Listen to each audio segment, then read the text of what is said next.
Assalamu alaikum warahmatullahi ta'ala barakatuh. Yan barkamu da haka.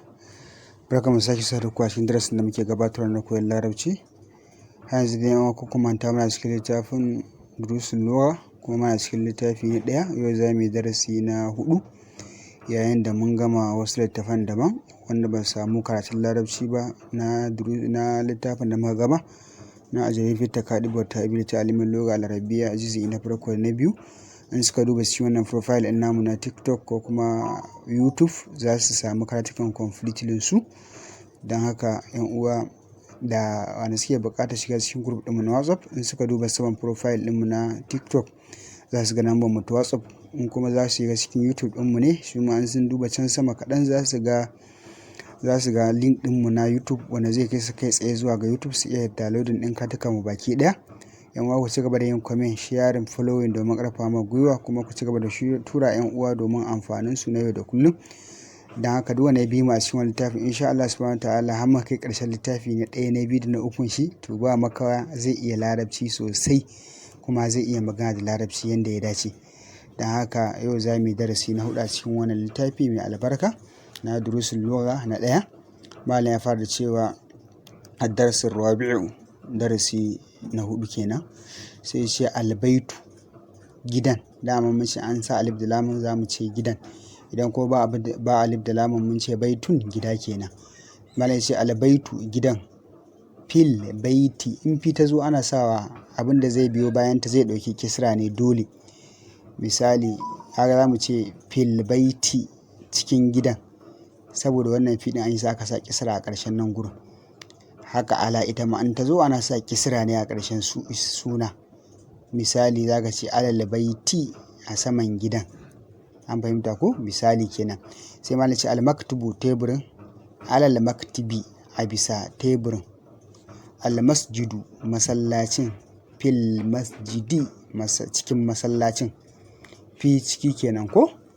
As-sariru, gadan. Alas sariri, akan gadan.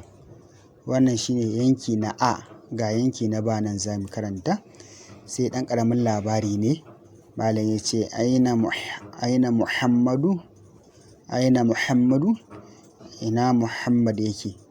Sai ya ce huwa fil gurfati, shi yana cikin ɗaki. Gurfa ɗaki kenan. An ce al-gurfatu ɗakin. Gurfatun ɗaki. Sai malam ya ce wa aina Yasir, kuma ina Yasir yake. Sai ce huwa fil hammami, Yasir shi yana cikin bayin wanka. Hammamu, bayin wanka shine hammam. Mirhad, bayin gida. Sai ya ce wa aina Aminatu, ina kuma Amina take. Sai ce hiya fil matabakhi, tana cikin ɗakin girki. Al-matabakh, ɗakin girki ma'ana kitchen. Sai ce aina likitabu, ina littafin yake. Aka ce aina ina kenan. Aina likitab, ina littafin yake. Sai ce huwa alal maktibi, ya ce shi littafin yana saman teburi. Maktab, tebur, wajen rubutu. Abin da ake ɗora abu a yi rubutu akan shi ne maktab, teburi ma'ana kenan. Ya ce wa aina sa'a, kuma ina agogon take ko kuma ina agogon yake.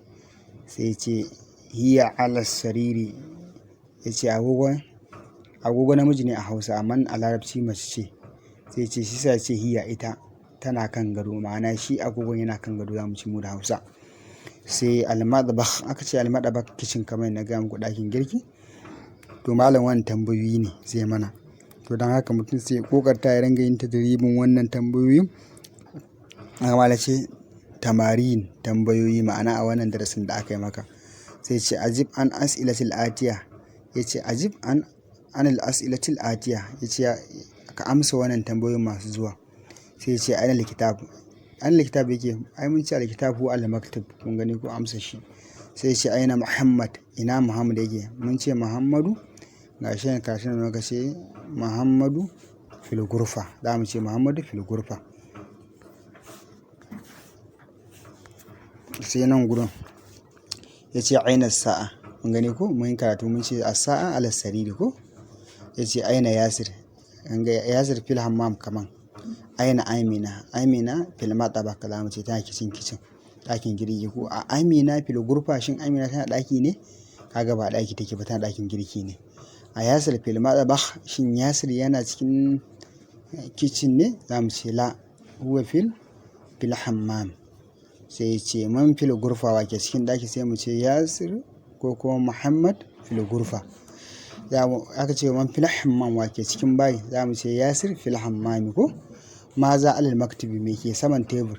Za mu ce alkitabu alal maktabi, littafin ne ke saman tebur. Ma za alal sariri, me ke kan gado? Sai mu ce as-sa'a alal sariri, agogon ke saman gado. To haka dai za ka ci gaba. Sai nan gurmalai ce ikira wa kutub ma a tafdi a wakhilil kalimati.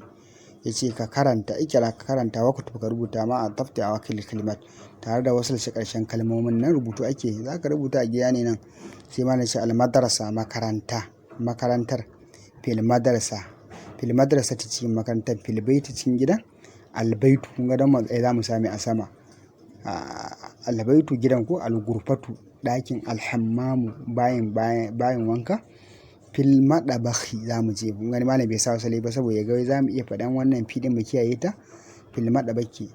Almaktaf, kun gani ko. Alal maktabi, alal kursiyi, as-sariru,